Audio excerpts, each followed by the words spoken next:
चलिए, एक interesting management, आवास की बर्थडे सेलिब्रेशंस। लेकिन अब जरा आपको याद होगा आज एक प्रेस कॉन्फ्रेंस शेड्यूल थी। आज एक आईपीओ का अनाउंसमेंट हो चुका है। जब हम वीकेंड से लौटेंगे मंडे को तो एक सरकारी रेलवे स्पेस की कंपनी का आईपीओ खुलने जा रहा है, इंडियन रेलवे फाइनेंस कॉर्पोरेशन यानी कि आईआरएफसी।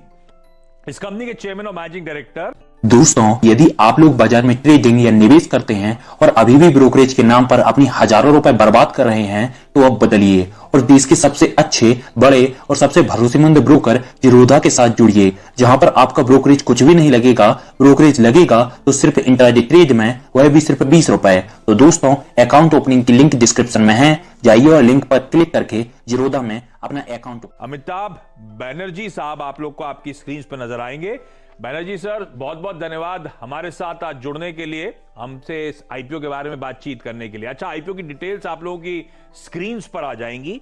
25 से 26 रुपए का प्राइस बैंड, मंडे को खुलेगा, वेडनेसडे को जाके ये आईपीओ बंद होगा। अच्छा बनर्जी सर, सबसे पहले तो कंग्रेचुलेशंस, प्राइमरी मार्केट्स में डेब्यू करने का अब समय आपका। हमें जरा इस कंपनी के बारे में समझाएं, इस कंपनी के ग्रोथ प्रोस्पेक्ट्स के बारे में बताएं, क्योंकि शायद रेलवे आपका इकलौता क्लाइंट है।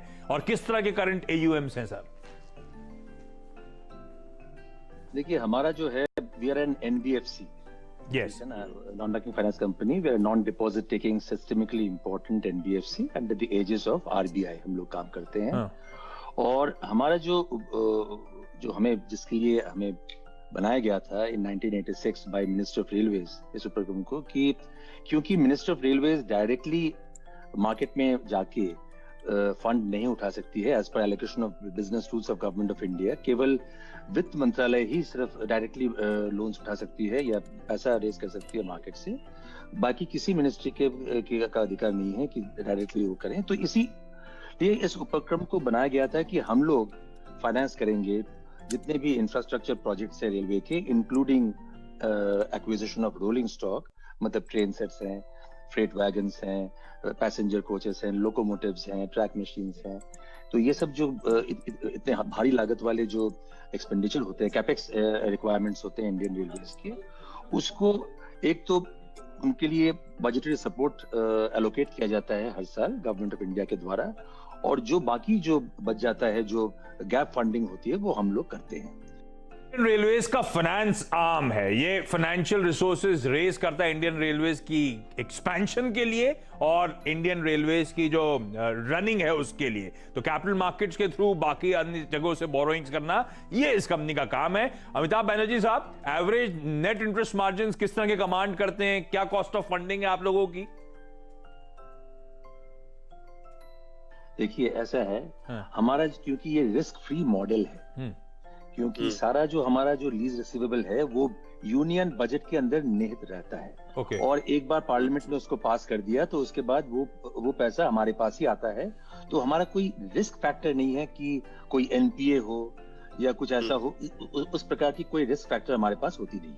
और आप जैसे जानते हैं कि मार्केट में risk and returns are go hand in hand. तो इसलिए हमारा जो मार्जिन होता है, हमारा जो कॉस्ट मॉडल या जो लीजिंग मॉडल ये है कि कॉस्ट प्लस सम मार्केट। तो हमारा हम जो लीज स्ट्रक्चर करते हैं के लिए, और जो लीज रेंटल जो हम कंप्यूट करते हैं, वो डिपेंड करता है कि हमारा ऑल इन कॉस्ट क्या है।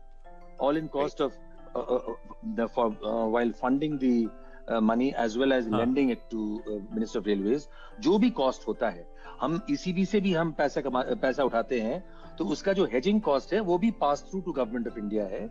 हमारा कोई कॉस्ट हमारे बुक्स पे नहीं आता है, सारा कॉस्ट जो है वो पास थ्रू है। अच्छा, तो उस कॉस्ट पे हम एक पर्टिकुलर मार्जिन हम लेते हैं, और हमारा जो आपने कहा नेट इंटरेस्ट मार्जिन करीब बैठता है 1.5%, विच इज क्वाइट ओके। हाँ, 1.5% करीब नेट इंटरेस्ट मार्जिन है। हमारा रिटर्न ऑन इक्विटी जो है करीब 12% के करीब है, और इस which is more or less comparable to the other NBFCs, to the parameters that other NBFCs follow in this particular area. अच्छा, ठीक। अच्छा, 4,600 करोड़ रुपए का आईपीओ, ध्यान रखें इसमें 10% फ्रेश इशुएंस और 5% सरकार ऑफर फॉर सेल के जरिए बेच रही है। अच्छा बनर्जी साहब, एक सवाल जाते जाते, रेलवेज के अलावा क्या आप लोग बाकी इंफ्रा प्रोजेक्ट्स भी फंड करोगे, फाइनेंस करोगे आगे चलते हुए? ऐसा समय कर रहे हो, ऐसा कुछ एक्सपोजर है? देखिए अभी तक जहां तक अभी जो हमारा memorandum and articles of association है, जो मैंडेट जो दे देती है हमें कि हम लोग फाइनेंस उन सारे प्रोजेक्ट्स को कर सकते हैं जिनका बैकवर्ड या फॉरवर्ड लिंकेज है इंडियन रेलवेज के साथ। जैसे अगर पोर्ट कनेक्टिविटी प्रोजेक्ट मैं फाइनेंस कर सकता हूं, अगर वो पोर्ट कनेक्टिविटी प्रोजेक्ट जो है it is to Indian railways और टू सब multi modal logistics parks, that also I can finance because if it is augmenting the carrying capacity of Indian railways. तो इंडियन रेलवेज की बढ़ोतरी के लिए अगर दूसरे क्षेत्र में भी कोई इंफ्रास्ट्रक्चर डेवलपमेंट हो रहा है तो उसको भी हम फाइनेंस कर सकते हैं हमारे मैंडेट के अनुसार। ओके, अभी तक सवाल तो रेलवे से जुड़ा जो भी इंफ्रा डेवलपमेंट होगा उन सबको आईआरएफसी कर सकता है फाइनेंस। अमिताभ बैनर्जी साहब, बहुत बहुत धन्यवाद वक्त निकालने के लिए। बेस्ट विशेष, आपके जो आईपीओ की शुरुआत होनी है, प्राइमरी ऑफरिंग की शुरुआत होनी है उसके लिए। और इस पे मैनेजमेंट से बातचीत होनी थी तो हमने एक काम करा, ओम कैपिटल राजेश अग्रवाल को फोन करा था, उनसे पूछा कि भाई आईआरएफसी पे आपका कॉल क्या है, तो उनका सब्सक्राइब का कॉल है, थम्स अप आया है, सब्सक्राइब किया जा सकता है। खैर मंडे को खुल रहा है चैनल पे, मंडे तक तो कई बार बातचीत होगी, समझाइश होगी आगे, लेकिन हाँ पहला थम्स अप आ चुका है यहां पे ओम कैपिटल की तरफ से। इस नोट पर एक काम करता हूं, क्विकली छोटा सा ब्रेक के उस पार एक क्विक मार्केट चेक।